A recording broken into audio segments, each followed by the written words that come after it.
We went to the Amazon jungle. Again, the mountain's a really wonderful destination because it brings you to a wonderful culture. Now, as I'm going along and thinking about, well, what's next? And I don't know if you've ever experienced this where something just kind of keeps coming in and saying, you gotta go do this, or you better do this. Just a kind of voices talking. I kept hearing Denali, and so this mountain started showing up in my life. I couldn't just push it away. It was always coming.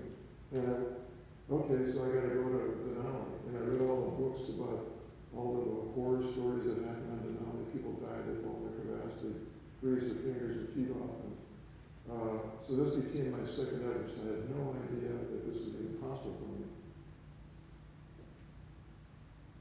So you may have heard all these things that when you're trying to get something accomplished, one of your goals, and all these things started popping in my head.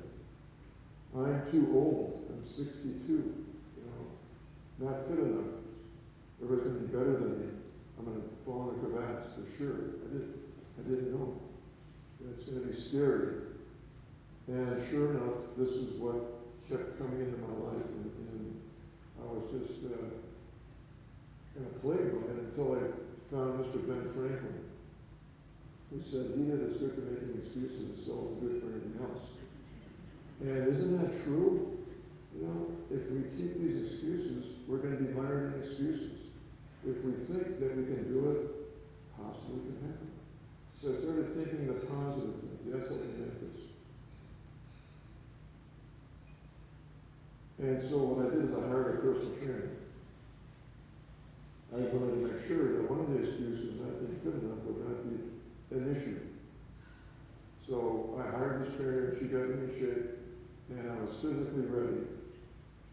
And I wanted to find out if I was able to do this. And so what I was hearing was, he is able if he thinks he's able. I think that's very wise. You think you can't, you're right. You think you can, it's quite possible it's going to happen.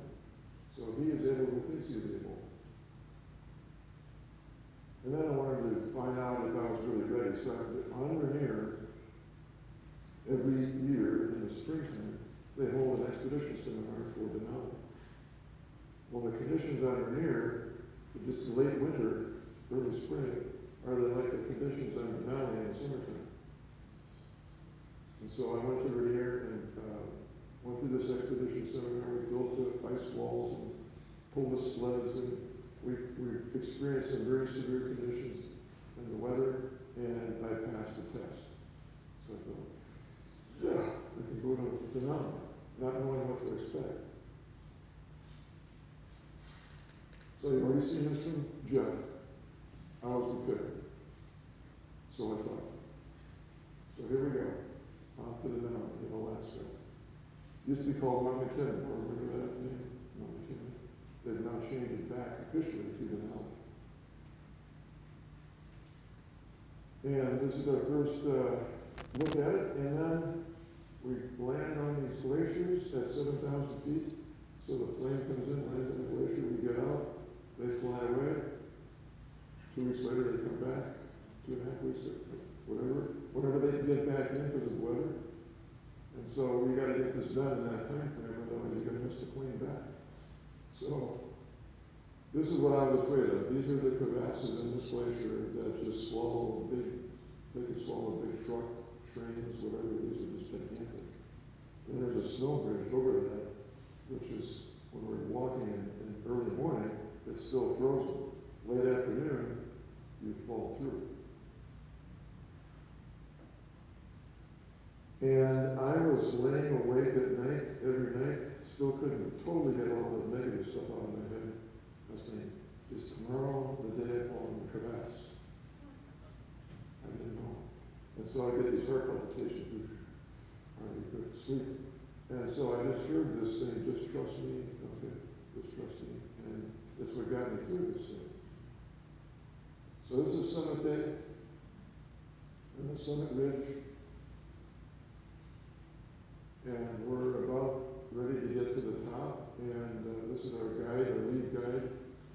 summit.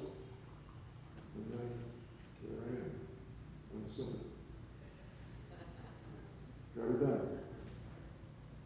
And so what happened then was that this was a very, well, I don't want to say out-of-body experience, but it was just one of those experiences where I just felt accomplished. I felt like I accomplished something huge in my life and felt expansive.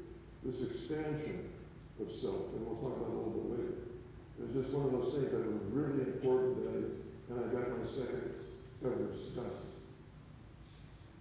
And then one of the lessons that I took away from this, and it's really helped me in a lot of other places in life, was accept the fear and do it anyway.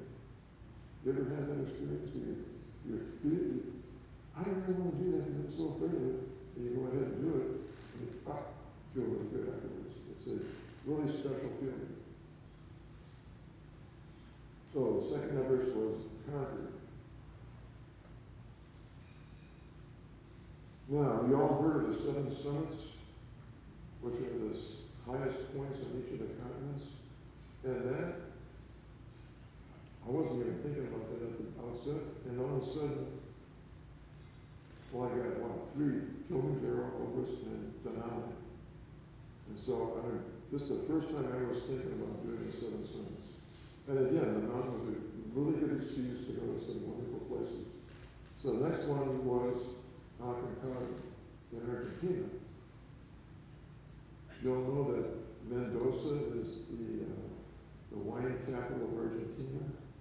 So, like Napa Valley, only Mendoza, Argentina. So this is where we started, in Mendoza. And right between Chile and Argentina is where the mountain is, but on the Argentinian side is Mendoza. This is our summit day.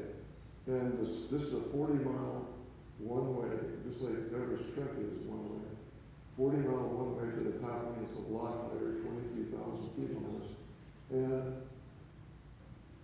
I was just gassed on the summit day.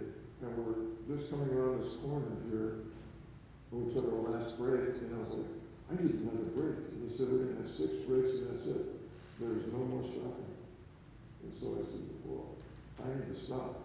I can't, I'm not moving very good here. And so I took an extra break. My guide's up ahead of me, and he looks back and he said, Tiger. He's pointing at me. He said, get yourself going here. And he starts pulling out this blue rope, which meant that he's going to short rope me to the top. In other words, pull me to the top. And there's no way in heck I was going to let that happen. And somehow, this is what Jim was talking about earlier, somehow I had a little extra energy. When your mind says you're done, there's really about 30-40% in reserve. And as soon as I saw that blue rope coming out, and it was his signal, okay, buddy, you better keep moving. There was a new surge of energy, and I got up to the top, and we got her done.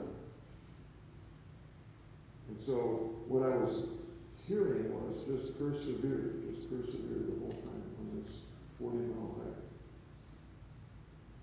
Here I am on top of Acti-Video. So I got the 4th one done. And then,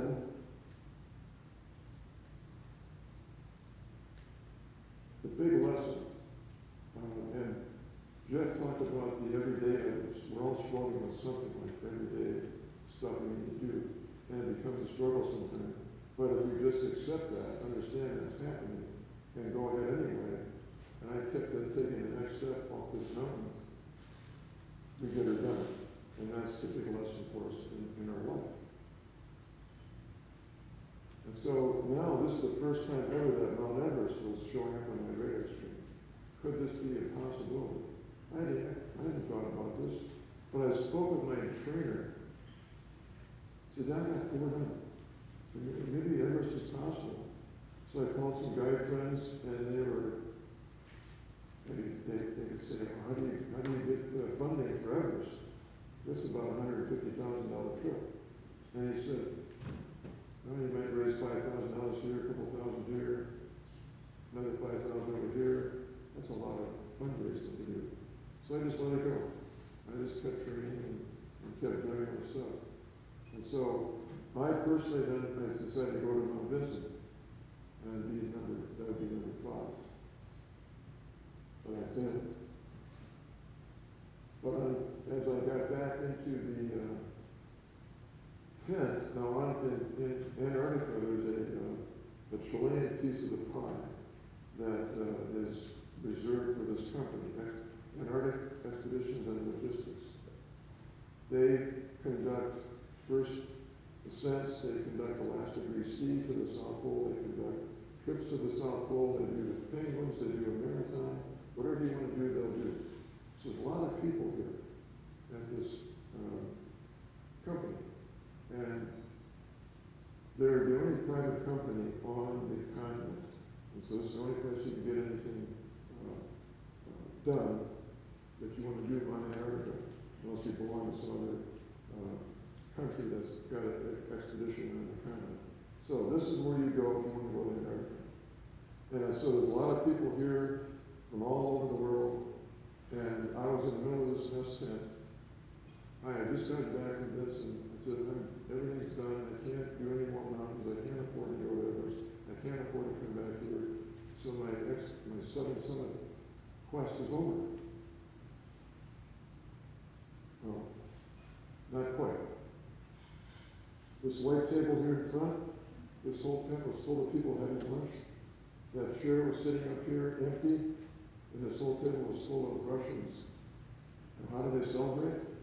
Ostrovia, Ostrovia. We're drinking vodka. We're having a good time. It's really loud. And so I'm done with my lunch and I'm coming out of this tent. And I had to get by this table to get out of the tent. And you ever hear those voices that says, you need to do something? The voice is saying, sit in that chair. So I sat down in the chair, and I thought, oh, this whole table was going to be Russian-speaking people, but the guy in the end was speaking English. So he was from New York, I found out. What are you guys, what happened? Oh, we just got back from the South Pole. Oh my God, so you're celebrating. And he said, how about you? Well, I just got out of Vincent, and I didn't make it. Oh, you're a climber. Yeah. And I said, what else did you climb? And I told him, he's at the mountains. And I said, I've been there as base camp, but I can't afford to go to the top. So he leans forward. He says, I'll fund you. Ah, sure thing. And he leans forward even further. Says, then I need it. Oh yeah, come on. Yeah, I could not believe he was doing this. Why would he do this? So we kept talking. And come to find out, Andy is a billionaire that funds depressed companies and builds them back up and sells them, makes a lot of money. And his idea was to fund me so that he could vicariously go to base camp and climb Everest.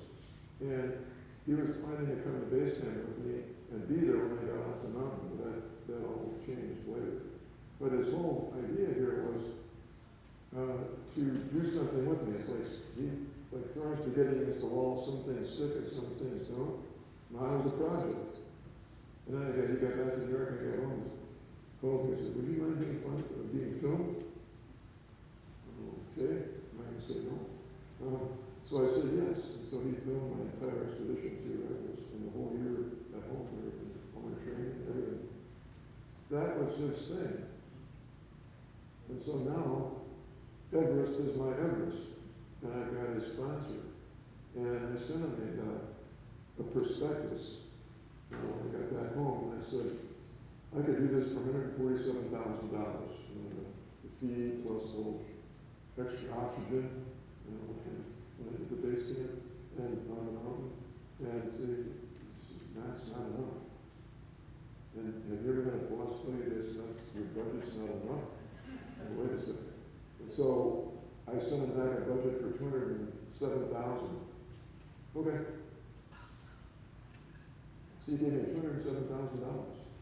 And he paid for all my, I climbed 12 more mountains that year. I went back to Antarctica. I did all my training. He paid for my trainer. He paid for my mentor coach. He paid for my chiropractor. He paid for my chef. And anyway, it was quite something. But getting to Everest, it was train. I had to just move with intensity and just really get myself ready to launch especially. And I don't know whose quote this is, but I'm not even sure it's true, but it just speaks a lot to what's happening. Pain is weakness leaving the body. Because I was, as you train, there's all the little aches and pains going on, so I felt I was getting ready. And eat healthy food. What's important about eating healthy food? The muscles are recovering, and I just had to get really good, high-quality nutrition, high-quality protein, carbs, and etc. So this is what I was planning to do, is really eat healthy food. And I had, if everybody else on a team, I could have team guidance. So my team was comprised of my sponsor, the mountain guides, my training partner, etc., mentor coach, chef, and so on. And together, we got me ready for this climb. So at age 68, as Jeff was saying, this is when I decided to go to Everest and become the oldest American and first ever great-grandfather to summit the mountain. But the universe has some other ideas, which I didn't know at the time. But so I went back to Antarctica in January, and this is where I tested all the equipment. You've seen some of this equipment here. This is where I tested the equipment that was going to be used on Everest. So again, I was testing my process to see if it was going to work. We land on the glacier, at Union Glacier, and then we fly to the mountain. This is exactly what we did at Denali. Vincent is mini Denali, and we're getting the low camp, and a couple days later I was on top of Mount Vincent. So I got number 5. So we'll see. And then off to Everest. And this is, has anybody been to Nepal? Kathmandu? No, I went to Tampa. Oh yeah, okay. Other places. Yeah. So we started in Kathmandu at 4,600 feet, and then we fly into Lukla. Now this is the world's worst and most dangerous airport, photographed by a very famous photographer named DeBoer. You got his photograph here. And this thing is a very, very short runway. It ends in a brick wall on this end, but the sheer drop off on the other end. That plane better hit that runway and not go too far. So 40-mile track, we mentioned, is a 20,000-foot elevation change. We go through all these tea houses and over all these bridges, as he shared with you. You don't want to be on the bridge with these guys. The Yaks are in it. They do not get out of your way. You got to get out of their way. This is our first view of Everest in the distance.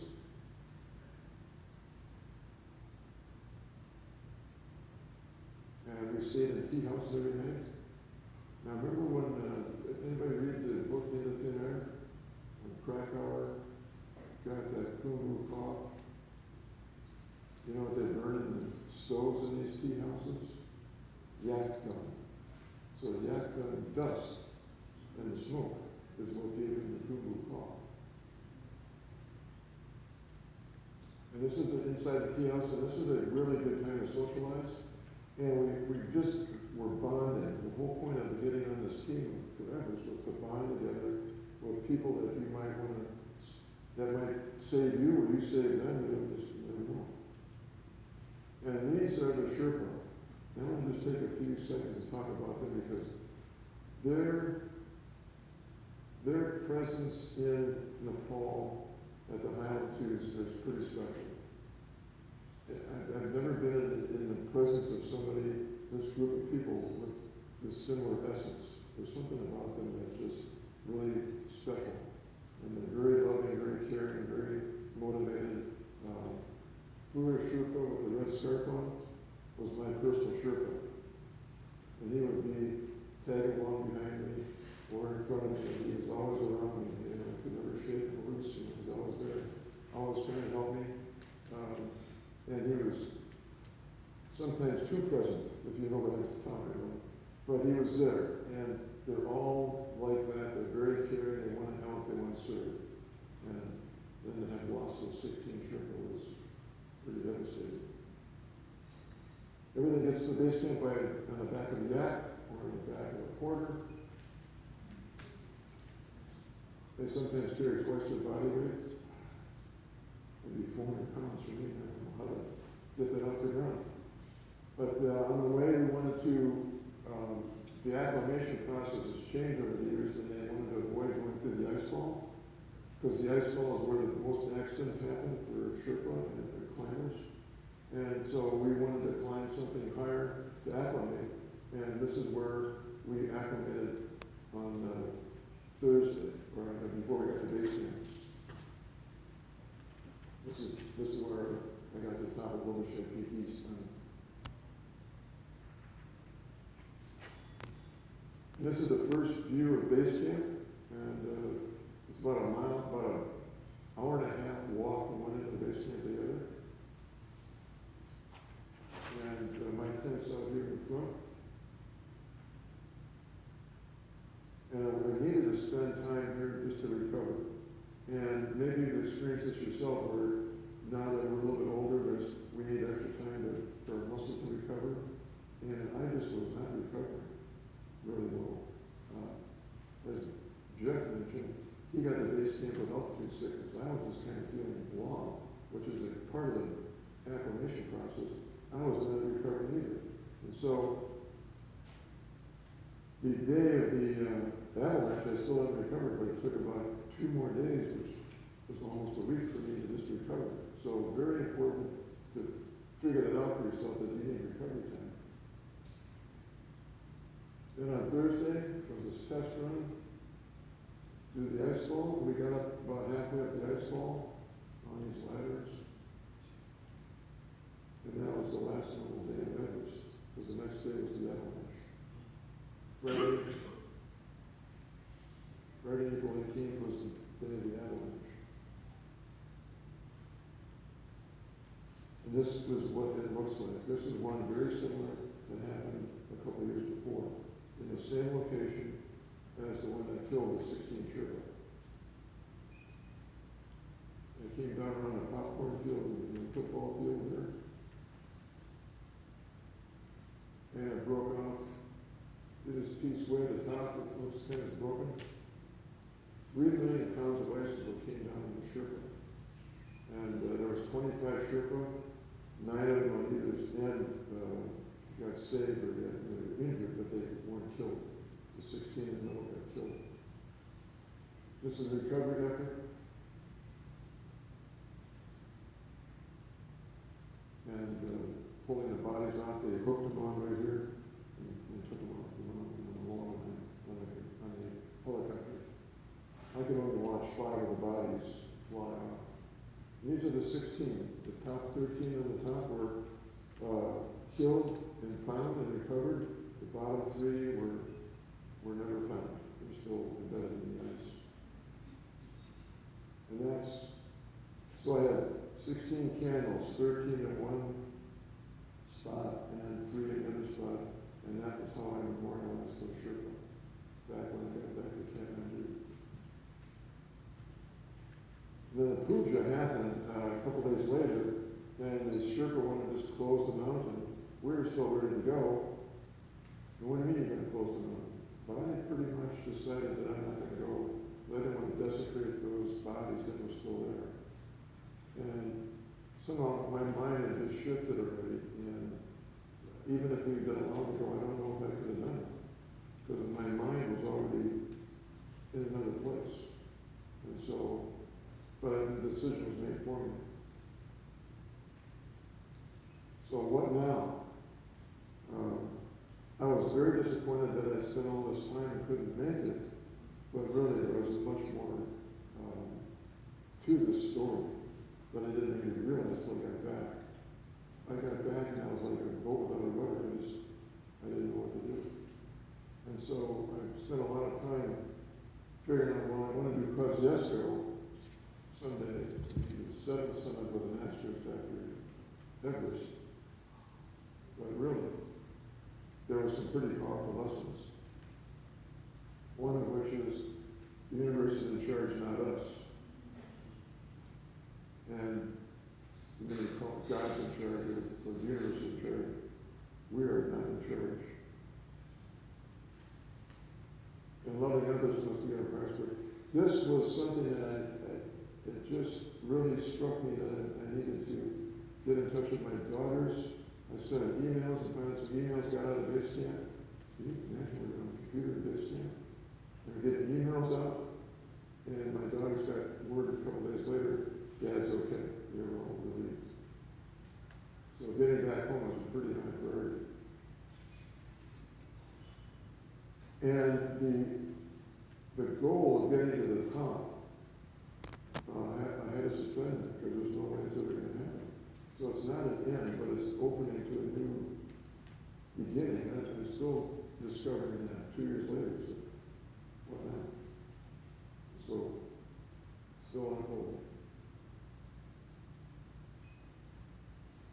And I wrapped that up and I figured out this is where I really, I think this says it more than anything else. It's not about the goal, but it's about the journey. Just the same, it's about the journey to the goal. That's really important because the outcome is always uncertain. You never know. All these mountains are not certain. You can't make them all. They let you plan it. So this kind of wraps it up for me. This particular lesson really was pretty important. So I'm going to turn it back over to Jeff. Then I'll come back and talk about these age well principles. And on the back of one of your sheets is a listing of all 12. And you can just fill in some notes there.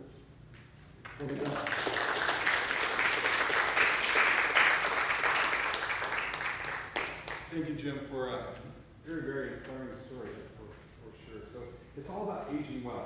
Okay, so what I want to do now is we're going to just take a few moments to take some of the, talk about some of the keys to aging well that Jim's going to share with us. Talked a little bit earlier about that there's so many different benefits of aging well, but the big question is, okay, how do we do it? How do we go about it? All of us that may be at different levels in our lives, so we want to share some of these keys. How many of you throughout the, actually I'm going to back up here, you can't help getting older, but you don't have to get old. George, the late George Burns. I absolutely love this. I love this quote. There's been some studies that have come out on this, and this just, it makes so much sense. People primed to think of themselves as older perform worse on tests of mental and physical ability. For example, if you tell someone that they're old, what's going to happen? They're going to act old, right? How many of you people know someone like that? Right? They really feel, they start feeling that they start acting that they're old. So all we have to do is believe we're not old? No, that's not it. There's a lot more to it than that.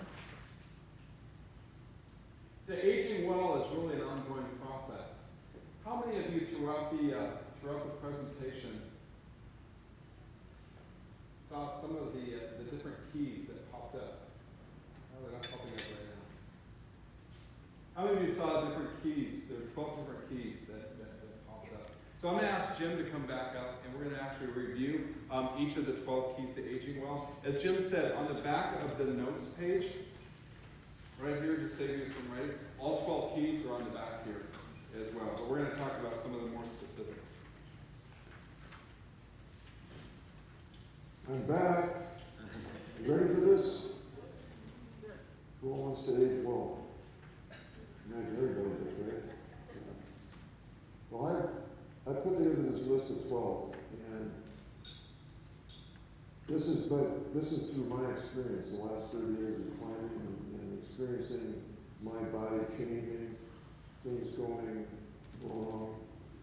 It seems like the maladies move around. It could be the knee one week, and it could be the hip the next week, and the shoulder, and always something. So I started thinking about what does it take to really age well? What are some of those principles? And you've probably seen a lot of these things like eat well and exercise and all, sleep well and all these things. And part of that's incorporated into what I'm going to talk about. But this is my take on how to age well from my perspective, but, you know, there might be some things you could add, subtract, that would work better for you. So this is my list. And these are not in any special order.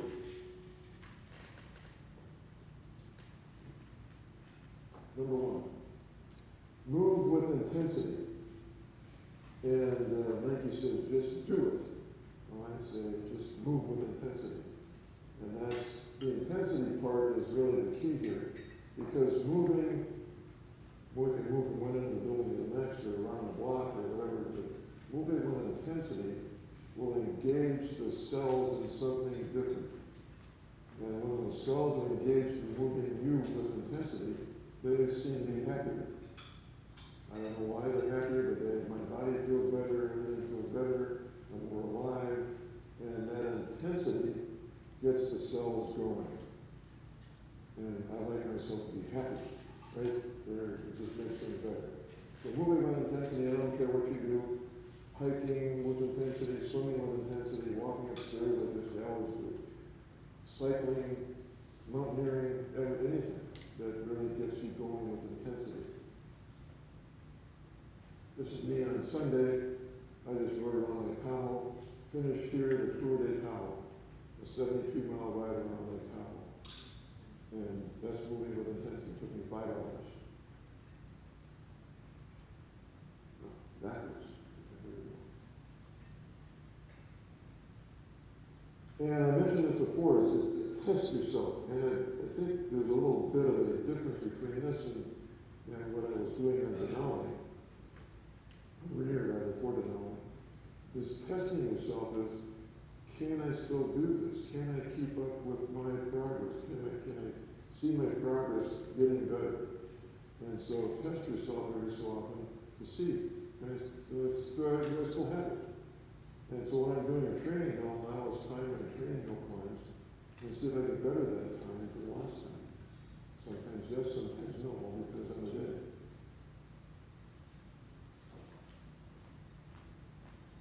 Three, strength training. I can't say enough about this one. And I work with a trainer, I've done that for 6-7 years now. And he periodically tells me about older folks like me, and he says, you know, they come here and they're really weak and have bent over a little bit, and they said, if I train them, strength train just for like 6 months, they're straightened up and they can do things better. The chest pops out and everything's just much better. And I've got buddies that I used to slap on the back, and now there's bone there. I said, well, this is not good. So we're losing muscle. We all know this, that we're losing muscle as we get older. And it's really important to keep it there